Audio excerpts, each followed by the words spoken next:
mais la particularité dans les ara au sentir dans nzemba bolingo mais moi lisolo mo invention lisolo mo découverte blo mo bande ngwana yango wana ezara beaucoup plus na banzemba même na solo voko na so yoki net na bia toute action il y a une réaction on les a phrase na ngate za phrase Isaac Newton qui était un physicien pas nécessairement parce que déjà dans un problème des fins père nanga tant qu'il faut apprendre que ça la musique alors que dans sa musique déjà depuis collège elikia oui pourquoi il y a un collège zara ata bo na discipline mo besoin encadrer mais on tenait beaucoup plus aux études de l'école conventionnelle catholique ndengezala oui donc on protéger loko za motuya pona yo hein on protéger loko monique base wana les socle les et loko moko oh ils ont bomba yo en fait vous comprenez ndenge au sara boulot na yo boye la chaîne na yo faut le protéger intérêt na yo protéger au sara boulot na bien enfin que et batele la yo musala OK le moula le moula si c'est bomba si c'est fiba yango bien moi si ya pembe bima na muindo tata la pembe ya oh ya muindo bima na muindo tomo na muindo ya protéger base. Bien, très chers amis internautes, bonjour et bonsoir à vous tous qui ont l'habitude de nous suivre à travers notre chaîne Noël Meuble TV. Noël Meuble TV, une meilleure chaîne que notre boss, notre patron déjà, Noël Meuble, qui nous a proposé à Ouapiaté, Libiso déjà, la chaîne internet YouTube. Donc sans plus tarder, je vous demanderai de vous abonner massivement sur cette chaîne ici et que ça la bino pena plaisir yako recevoir kaba émission to babilo qu'on a vu surtout au banako. C'est la rabino en ligne pour que Boya Mbakayango n'attend réel. J'ai réel plaisir de présenter l'émission d'aujourd'hui avec celui qu'on appelle Parfait Divers. Parfait Divers qui sera mon invité. Déjà Parfait Divers, c'est le l'un des musiciens de Wenge Musique à Maison Mère, dans l'un des soldats de Weranson Igwe de la forêt de Babi Mikolo, protéger base, de Makambo, Yamonde Eko, Zalamoboko, il y a émission donc tout au long de cette émission, nous allons parler de protéger base, nous allons parler de le Lengeni, le Parfait d'hiver, Aye Mara Parfait, parce que histoire, le Lengeni, biographie, déjà fait ça. Voilà, sous le royaume, tout naté. Alors, tu vas aller dans le pénal, protéger base, na voix, il y a Parfait d'hiver. Donc, c'est avec lui que nous allons réaliser cette émission. Bonjour, Parfait d'hiver. Bonjour, Merveille. Bonjour, na Bandegogno, sur le Talabiso. Bonjour, na patron Nangaï, le big boss, le roi de la forêt, l'ambassadeur de la paix. Mbote Place Azali, maman Sidechi Mampata, la maman d'Exaucé, de Glady, la maman de Wenge, de la numéro Bengae, Mbote Labatutu, on ira Parfait d'hiver, les fils du roi, l'homme des 100 conquérants. L'homme des 100 conquérants, aujourd'hui j'avais vraiment voulu que cette émission nous la démarrons d'une manière, il y a un vocal déjà, un vocal du genre a cappella. Tobandara nengenini osali bo nengenini mais le bal ça la plaisir voilà ils comprennent que ça chanter vraiment na ta ebele te ya ko loba la soki ndeni na bando yema il faut yema yango na pena pour santé mal penser comme richesse golf qui sont là tigelangai bongo to mata na banki bolingo monana na misa bato parfait tivarae ben mukacha lembola à toute action il y a eu une réaction Nino sali fedinga mapoa koma boye Nino nyoko linga yu Clinton Asin mamweni na Suisse Bertamo solo Nazala lui a motema la machine à voter Francis Weta Alpha Ntundu Francine Miko Kona Paris Pasia bolingo na simbi sana ni Weransone Lobina salakina malheur lelo ebon wani bonheur Johnny Chris Docteur Nzundu papa na sublime Masusi kimanga pona bolinga pichu mbango Tuna cherve katende dientuka Idrissa Tondae Ma cité savait la valeur Que je donne ton amour Mokonda dien Patibi Saint-Ouen Maître Yannick Fangou Nanya Koboya, Claudine, qui n'a femme en espèce.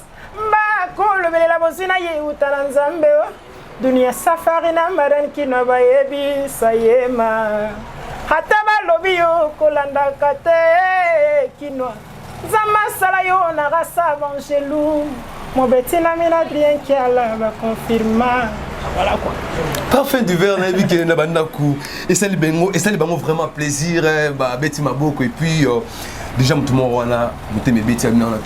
Quels sont dans le rôle banini mesure ni nos rapport là qu'on protéger qu'on garder voix nayo et bima toujours mélancolique. Ah merci beaucoup. Donc voix déjà est inné mais bika na loba na batu avoir la beauté est facile mais entretenir la beauté c'est difficile. Que longo na contexte la beauté est-ce qu'on a mamba voix na botama nango mais na ba discipline peut-être ba mi comme so to on est dans concert par exemple même na palais on a loba za moi passe donc on a trop calme on loba na éviter ko loba belé tiers na OK concert par exemple ça moko ya ba tactique na ngai bébé teli na ngai on na fandi na kimia ko loba na trop teti era ya concert so ikoki et puis ba blo musu na éviter on a éviter ngo par rapport ya voix na nga ya ngwana pne sala ke voix na nga ezala na moi ndenge na ngo moko voilà nini déjà au lieu raté parfum te bablo na lia teza kutu na rapport te na voix pour ata na lia na ngango et ça na ngopelo ote mais na lia ngote pour na soki ninte e belé te mo belé pe na blo na ndo mafuta mbila te mafuta mbila ko bando lia na ngai banda tongo tipo ko na yimba na pour na bota fumo ya huile fumba kutu donc wana kutu blo na biso na lela fort nguba ya bakalinga te nguba na lia pe na mo kala moi ya pio nguba rare, très rare. Très rare. Rablo trop est mort, c'est bon. Parfait d'hiver, comment tu fais pour construire une chanson déjà du genre Yaba sans concurrent? Comment tu fais cela? Bon, depuis bato ba yebinga depuis moi kala, na meka moi muke kokoma. Na meka na moi muke kokoma pour écrire pour s'inspirer sur tout ce que nous voyons hein. Société déjà inspirée à biso, na onya stomo naka. Et puis ngai je suis beaucoup plus dans les chansons d'amour, mais ndena la particularité na ngezara pour sentir na nzemba bolingo mais moi l'isolo mo invention l'isolo mo découverte blo mo bandeng wana yango wana et ça beaucoup plus na banzem même na basolo foko na ngaso yoki net na bia toute action il y a une réaction wana za phrase na ngate za phrase Isaac Newton qui était un physicien alors ki yango muta découvert la loi de la gravitation universelle alors ki yango na domaine scientifique ngana so on a ramené yango na même yango na sali moi parallélisme na makamba bolingo voilà donc puis nzembo comment madame comment on prend du temps net ngana souvent Nabutu, comment moi 2-3 phrases. Et puis, l'objet qu'on a tête tes phrases, la loba yango boye fona luka ko modifier on attend tout ça et puis ça se construit et puis à la fin on va concevoir na moi ntembo mo et puis voilà. Où est-ce que Parfait d'hiver a eu la motivation déjà il y a ça la musique parce que c'est que nous le savons tous Toyebi qui Parfait d'hiver c'est un intello qui a fréquenté entre autres Nini Ngoma na biso to benga ka Inikin déjà la colline de quoi? Colline inspirée. Parfait d'hiver a fréquenté en gros mais du coup papa na baboti ba mec cause moi na ba on le base à la médecin de formation déjà mais tout le monde a boué Parfait d'hiver a se retrouver dans quatre milieu comme musical aujourd'hui à ça qu'on évolue dans wing musical maison mère c'est que vous étiez déjà inspiré quelque part c'était quoi c'était qui d'ailleurs? En tout cas parmi les personnes qui m'ont inspiré à faire la musique bon ils sont nombreux mais s'il faudrait que je cite quelques-uns par rapport à leur timbre vocal dans le papa le rôle papa le Luciana papa le Carlito là ça parce que déjà tout petit dans la musique mais il y avait pas en fait moyen de s'accrocher non parce que père nanga déjà musique musicien en général d'une manière générale oui. Connotation à zaranango père alingep na tanga na keliti ba université gloire à Dieu et ça qui fait au yalingaki mais le rôle la musique ezali na makila. S'il faudrait revenir à ta question, pourquoi on a la Luciana, papa Luciana, papa Carlito là, ça, fait give Jonolo, inspirant trop, papa Cantani, bon, ça t'as na baba père, mais pena toi na inspirant par leur manière de faire pour nous ça la musique et puis voilà, quand on veut un peu, phrase moto kuta na biso déjà, inspiration lingi likamu, so qui au s'imprégner nango. Au moins, on a que réussite est à 90%. Et voilà, aujourd'hui, je suis artiste et musicien. Na vivant en ayango, vivant en akopoyo. La salle en sorte que na yaro, yaro zoro penande bat balambrana tong à quel bureau. Oui. Et ne penga na zoro akopoyo. Est-ce que c'était aussi les moyens financiers pour le frais académique qui ne tenait plus yango Parfait d'hiver à PCSCO force la musique? Non, pas nécessairement, parce que déjà nous avons un problème des fins père nanga. Tant qu'il faut apprendre que ça la musique alors que dans sa musique déjà depuis collège Elikia. Oui. Pourquoi il y a un collège, il y a un collège Zara, à table on a discipline moi besoin encadrer mais on tenait beaucoup plus aux études de l'école conventionnelle catholique. Mais le résultat, c'est que vous avez bien. Et ben on sait que voilé moi Marambouane. Oui. Et tant que ma musique j'ai connu un sérieux problème na père na il y a Rosaralaté. Donc où la musique ou les études tout ça na comment qui peut un peu tirer d'un côté pour à l'époque on travaillait dans First Class. First Class c'était une pépinière de la nouvelle écriture vivant. Parce que Hermoto travaille comme si tu travaillais en Amoy.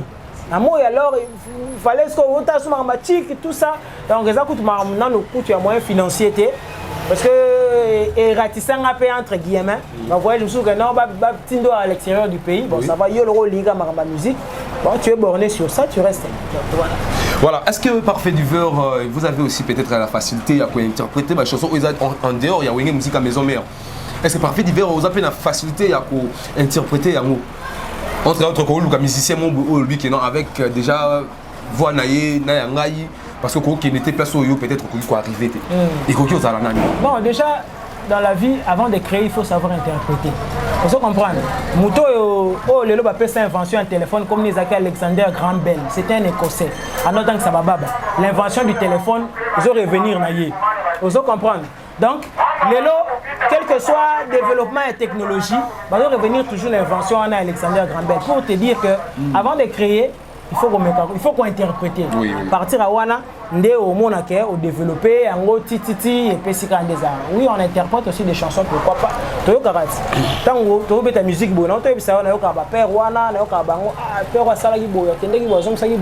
ça m'inspire aussi. Pour ça la plagiaté, voilà. Alors que au coquille copie ça la plaisir déjà, il y a tremplin émission tremplin, je sais que vous êtes tellement nombreux afin de nous suivre. Je vous rappellerai que nous sommes avec Parfait Diveur sur mon plateau, il est là déjà, Naïd qui est à la gentille, à la bino plaisir et surtout. Ongengi lokola reflet à miroir lokola moi eswaka na miso yo pesinga fièvre na lango elamu ndenge motema etiki nzoto nanga ekei kolala epai na yo moimo okausaka elamba sheri okausi mai ya miso nanga naye kotalisa yo motema ezwi coup de foudre na langue et l'amour nasali komituna eloko nini ekomelinga ma vie a changé mbolingo ekotelinga na mikuwa ekotinda nayebisa yo nasengi yo se motema Gato Bivens. Grand chanteur. Parfait Diveur. Franchement, aux Ansinga, il n'a pas tout beau la vie sur Malouba. N'a pas de waouh! Parfait Diveur, habité, bateau, on a eu qu'un live, on a eu qu'un live, ma chère des poules, avec bateau qui va s'appeler peine langai, n'a que collègue n'a pas s'appeler de kuna à sentir le lengeni no pandite que pena. Merci. Parfait Diveur. Est-ce qu'il y a aussi la manger avec dans une voie à tout le monde qui non faut ça la manger pour que et puis sa chair de poule tournoyer mais pas tout et puis ça sentiment moi technique déjà il y a koyemba il y a voix Parfait Diveur Zali. Oui, il faudrait que tu la magie, on a mis côté. Non, quand je parle de magie, dans le bien mot, dans le bien manger à Kiri, voilà. Bon, ils ont un a vu Koyoka, pour musique, ça fait Koyoka. Du fait que Koyoka peut trop et permettre Yopéo, ou le capin de rien pour se démarquer. Rappel Koyoka, moi trop. Deux fois, le mot, mouton côté, quoi comme l'octave, comme ça, et c'est un gars piqué moi voix, par exemple. Ah, côté pour mouton. À côté bien na temps et c'est adoucir moi voix et que moi bien ça va technique nous surtout apprenant on a le barnaz éternel apprenti on apprend tous les jours donc du fait que na yo battre tous les jours t'es un côté ya sala yango boye quoi ça la boye peu comme boye sala ki boye ça nous inspire les autres ça peut pas les autres baksaka ba mai. Vraiment. Alors que la génération n'a biso oh lelo yo, n'a nous a facilité pour interpréter ces mots parce qu'aujourd'hui quand on parle déjà des gâteaux Bivens, tout le monde a déjà tant antiquité s'il faut dire déjà, mais on a qui lelo ne baloba qui lelo. Parfait Diveur au cause à l'aise na voix ya nani. Tout dans la chant ya nani pina. Te maman c'est belé mais malheureusement que au Congo on a du mal à s'accepter. On a photo le banc en face. Mais je ne pense pas que non, il y a peu ça là. On a que n'a flatté pour la yemba. Mais là, on t'a dit c'est sûr. Na Congo, tout un problème il y a acceptation de l'autre. C'est-à-dire, Mouninga c'est le bien. Il bosse la caméra boy. On est bien goûté. Mais ça, on sur la nayo, on a la palo, on l'a fait. Ah, beaucoup de fois na palo, tu sais chaîne il y a les carottes là. Ah, on s'en mais bon, il y a la caméra. Les moi passe. Mais maman, ça va se belé net il est là. Je suis trop fier de cette génération. Donc ça boulot bien. Maman, ça va se belé. Pour ne pas citer Combo ngali en justice. Maman, ça va se belé ça boulot na bango bien. Tala rapé bango na yo ka rapé bango. Et mais voilà, mais so zélip na yemba. Na yemba ya bato ça na moi passe. Voilà. Très chers amis internet, en dehors de tout ce que nous allons parler, nous pouvons parler avec Parfait Divers et il y a les actualités dont on peut aussi l'aborder tout au long de cette émission comme je vous avais promis qu'il y aura à boire et à manger. Jusque-là, notre émission continue avec Parfait Divers. Déjà, quand on a actualité que nous connaissons déjà, Parfait Divers, vous venez de mettre en ligne sur le marché un générique Nabino, combo il y a protéger base. D'abord, idée à protéger base qui la ligne parce que tant bima qui n'a pas soupçonné que non, faut président de la République à protéger base et déclarer que non, il faut la mais est-ce que qu'est-ce qui a été vraiment la base à titre protéger base? Merci. Le roi toujours Kenekene, la personne en botte, la personne botte na DDK l'artiste Playboy grâce à moi, il s'allonge dans Ndunga à Jack sur Babi Moto.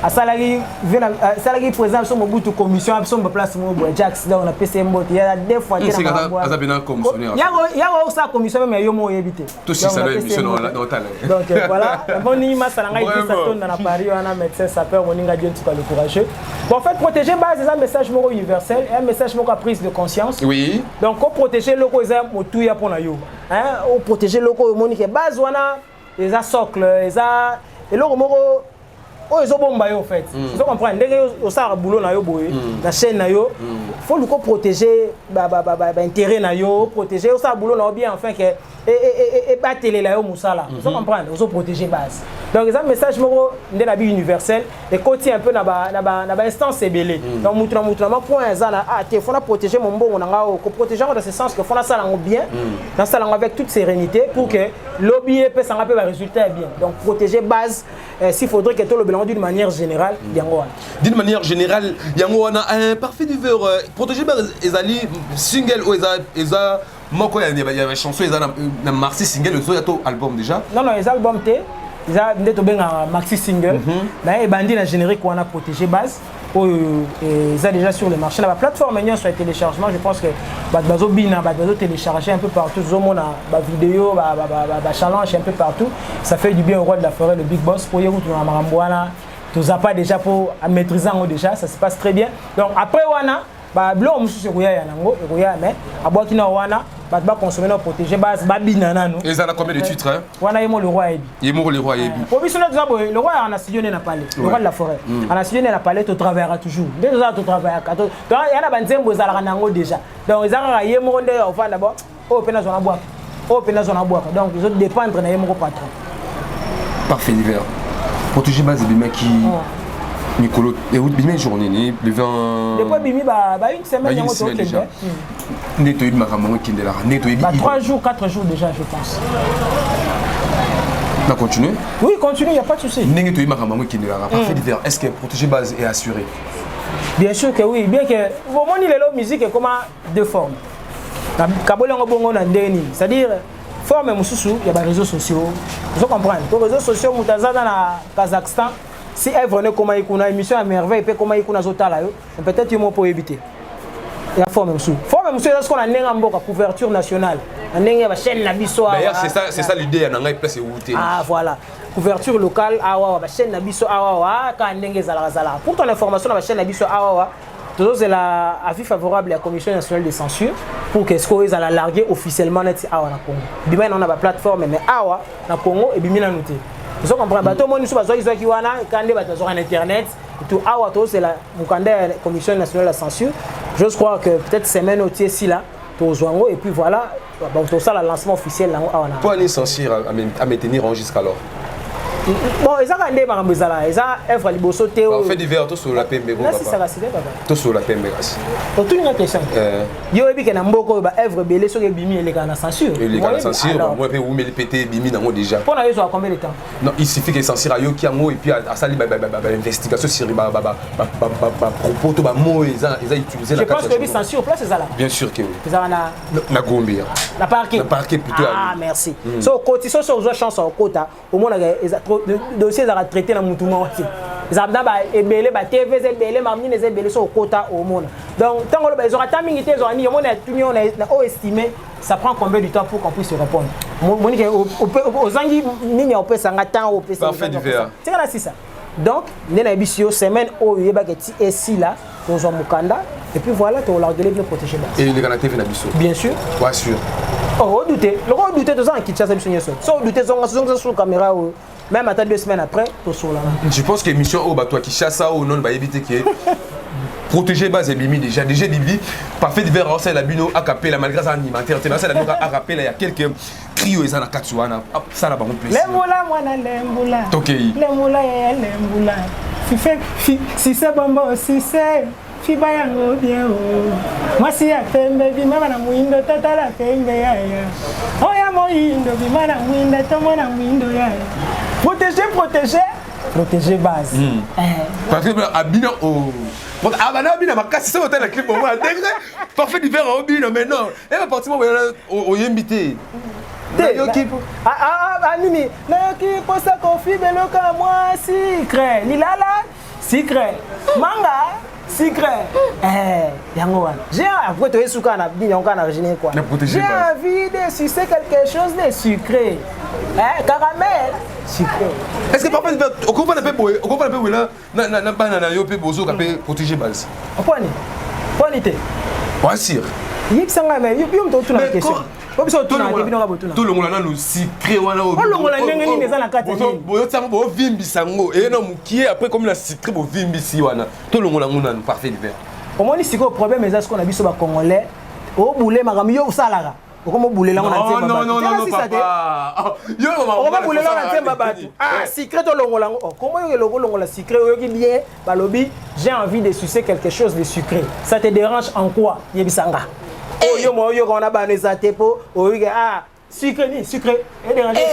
yebisanga kasiti parfait divers koyoka ba chanson du canon zila papa koyoka ba chanson lokola ba le rêve ça ba intention la bino koyoka ba chanson lokola koyoka ba chanson lokola ba nini c'est na biso nini oh lukango papa moi que protéger pas aider argument na yo